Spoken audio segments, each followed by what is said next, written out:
Hello বন্ধুরা, দেখো finally আজকে আমরা গাড়িটা পেয়েই গেলাম। মানুষ যেরকম গয়নাগাটি পরলে সুন্দর লাগে, কালকেও বাইকটাকে দেখে গেছিলাম ডিপো থেকে যখন এসছিল, এত সুন্দর লাগেনি। আজকে নিজের অ্যাক্সেসরিজগুলো সব পরে যেন খুব ভাল লাগছে গাড়িটাকে।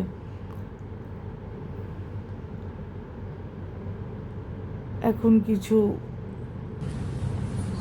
গাড়ির শোরুমের কিছু কাজ আছে, সেগুলো হচ্ছে। এই দেখো বাবা আর ছেলে গাড়ি নিয়ে বেরিয়ে গেল। আমি তো ভীষণ ভয় পাচ্ছিলাম গাড়ি নিয়ে যখন বেরিয়ে যাচ্ছে, ভাবছিলাম যে চালাতে পারবে কি পারবে না, কিন্তু ওর বাবা বলল স্মুথলি চালিয়ে এসছে, কোনো অসুবিধা হয়নি। যতই ভালো চালাতে পারুক না কেন, নতুন গাড়ির ক্ষেত্রে একটু ভয় তো লাগেই। তোর বাবা তেল ভরতে গেল, আমি চলে এলাম মন্দিরে এসে ঠাকুরমশাইয়ের সাথে কথা বলে চলে গেছিলাম বাজারে। সেই ক্লিপটা আর নেওয়া হয়নি।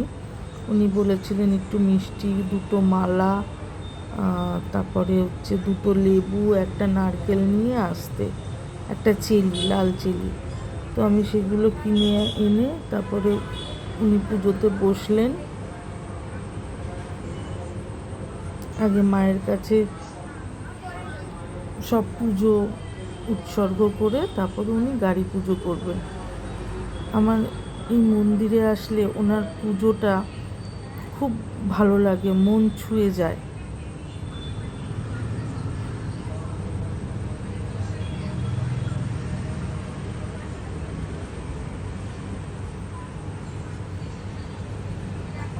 যেহেতু আমি ক্যামেরা করতে পারছি না, ওর বাবা ক্যামেরা করছে, একটু ভুলভাল ক্যামেরা করে ফেলেছে।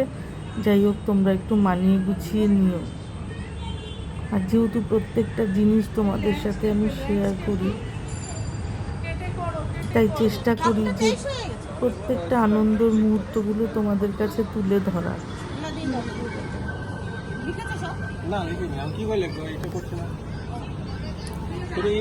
এবার উনি গাড়ির পুজো শুরু করলে।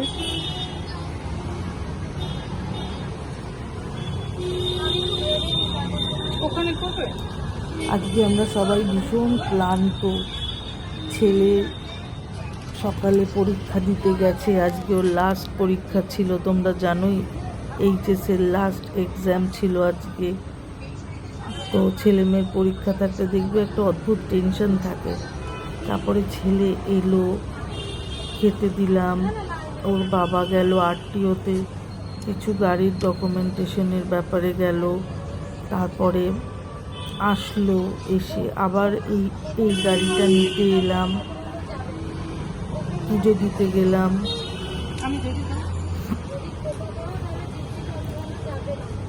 তারপরে আবার রাতে খাওয়া দাওয়ার প্রোগ্রাম আছে।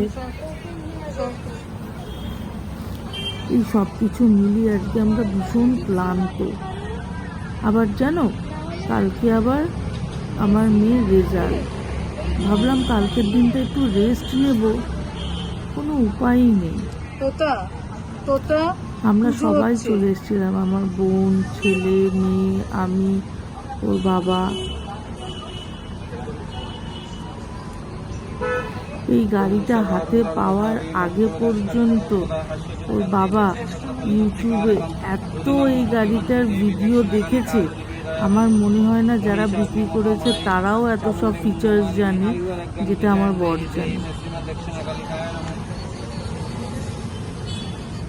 এগুলোকেই হয়তো বলে বাইক লাভার।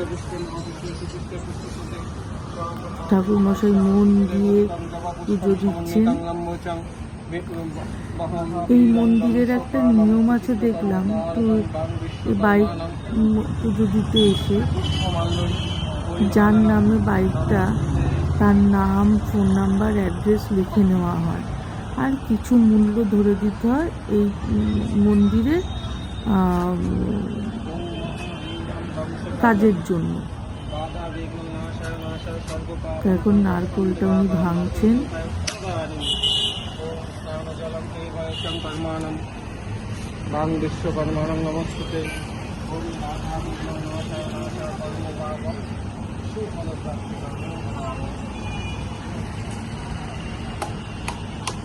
একটা টুকরো আমায় দিয়েছেন, একটা টুকরো মন্দিরের জন্য রেখেছেন।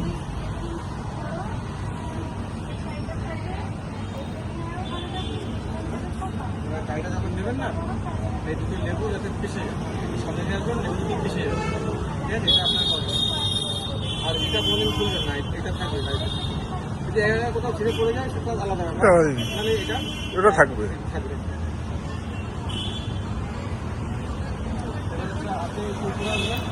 চলো বন্ধুরা, আজকের মতো গুড নাইট। ভীষণ ক্লান্ত, টাটা।